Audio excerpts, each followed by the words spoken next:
జిల్లాలోని ప్రభుత్వ భూములు అన్యాక్రాంతం కాకుండా revenue, municipal, Panchayati Raj, irrigation శాఖల అధికారులు సమన్వయంతో పనిచేయాలని జిల్లా కలెక్టర్ క్రాంతి వల్లూరు అన్నారు. సంగారెడ్డిలోని జిల్లా కలెక్టరేట్ సమావేశ మందిరంలో సోమవారం రెవెన్యూ, నీటిపారుదల శాఖ ఇంజనీరింగ్ అధికారులు, మునిసిపల్ అధికారులతో సమావేశం నిర్వహించారు. ఈ సందర్భముగా జిల్లాలోని సంగారెడ్డి, పటాన్చెరు, జిన్నారం, సదాశివపేట, హత్నుర, కంది, కొండాపూర్ తదితర మండలాలలోని చెరువులు, కుంటలు ఇతర ప్రభుత్వ భూములు అన్యాక్రాంతం కాకుండా ప్రభుత్వ అధికారులు సమన్వయంతో పనిచేయాలన్నారు. జిల్లాలో సింగిల్ గుంట భూమి కూడా ఆక్రమణకు గురికాకుండా చర్యలు తీసుకోవాలన్నారు. ప్రభుత్వ ఖాళీ స్థలాలను గుర్తించి వాటి చుట్టూ ఫెన్సింగ్ మరియు బోర్డులు ఏర్పాటు చేయాలని అధికారులను ఆదేశించారు. జిల్లాలోని చెరువులు కుంటల FTL పరిధిని అధికారులు సర్వే చేసి నివేదికలు సమర్పించాలని అధికారులను ఆదేశించారు.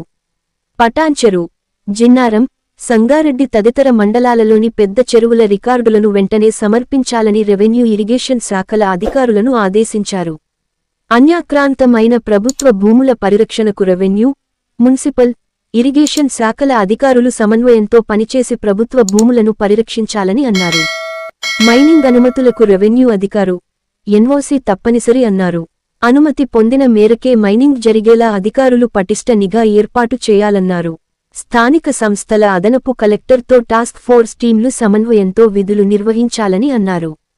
గ్రామ స్థాయిలో ప్రభుత్వ స్థలాలను కాపాడాల్సిన బాధ్యత పంచాయతీ కార్యదర్శులదేనన్నారు. ఎక్కడైనా ప్రభుత్వ భూములు ఆక్రమణలకు గురైతే పంచాయతీ కార్యదర్శులు రెవెన్యూ అధికారుల సహాయంతో నోటీసులు అందజేసి ఆక్రమణలు తొలగించేలా చర్యలు చేపట్టాలన్నారు. ప్రభుత్వ భూములలో బోర్డులు ఏర్పాటు చేయాలని జిల్లా కలెక్టర్ క్రాంతి వల్లూరు అన్నారు. ఈ కార్యక్రమంలో అదనపు కలెక్టర్లు చంద్రశేఖర్, మాధురి, DRO పద్మజారాణి, RDO వసంత, నీటిపారుదల శాఖ ఇంజనీరింగ్ అధికారులు, మునిసిపల్ అధికారులు, సంబంధిత మండలాల తహసీల్దారులు, సిబ్బంది పాల్గొన్నారు. గవర్నమెంట్ ల్యాండ్ లో కన్స్ట్రక్షన్ చేసినవన్నీ కూడా building permissions Panchayati Raj municipal లో ఇచ్చి ఉంటారు. సో ఫస్ట్ టైం మీరు నోటీస్ ఒకటి ఇచ్చి పర్మిషన్స్ క్యాన్సిల్ చేయాలి. That is the first step which has to be taken by municipality or by panchayat department.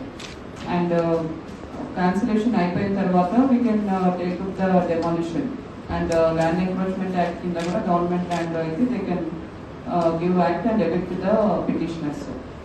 తర్వాత హైకోర్టులో పర్సూ చేయాలి. ముఖ్యంగా అమీన్పూర్లు ఎక్కువ వస్తున్నాయి.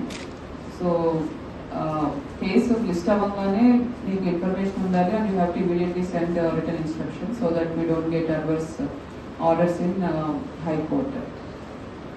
కూడా జాగ్రత్తగా చూస్ చేయండి. ముఖ్యంగా ఏవైతే NOCs ఇచ్చారో NOCs ఉన్నాయా లేదా అన్నది చెక్ చేసుకుంటూ చేయాల్సి ఉంటుంది. ముందు ఏవైతే గైరాన్ ల్యాండ్స్ ఉంది ఆర్ ఎక్స్ సర్వీస్ మెన్కి అలాట్మెంట్ అయ్యి తర్వాత NOCs వచ్చాయో do proper checking. Even not even a single గుట్ట of land should be registered without proper NOC. So collector NOC ఉండాలి అండ్ CCLA అప్రూవల్ ఇవన్నీ ఉన్నాయా లేదా అనేది జాగ్రత్తగా చెక్ చేసుకుంటూ రిజిస్ట్రేషన్స్ చేయాల్సి ఉంటుంది. ఏమైనా డౌట్ ఉంటే you can always contact AC revenue or myself. But ensure that these registrations happen properly without any unnecessary you will land into trouble. Either by mistake BOB nunchi remove ayindi without any NOC and then you have registered, so you will land into big trouble and the action will be merciless action will be there. So don't face such kind of situations whenever you do registrations in any of these earlier lands which got privatized through NOC or other kind of orders. Properly check and do it. And any doubt you can always consult us, but see that proper checking happens.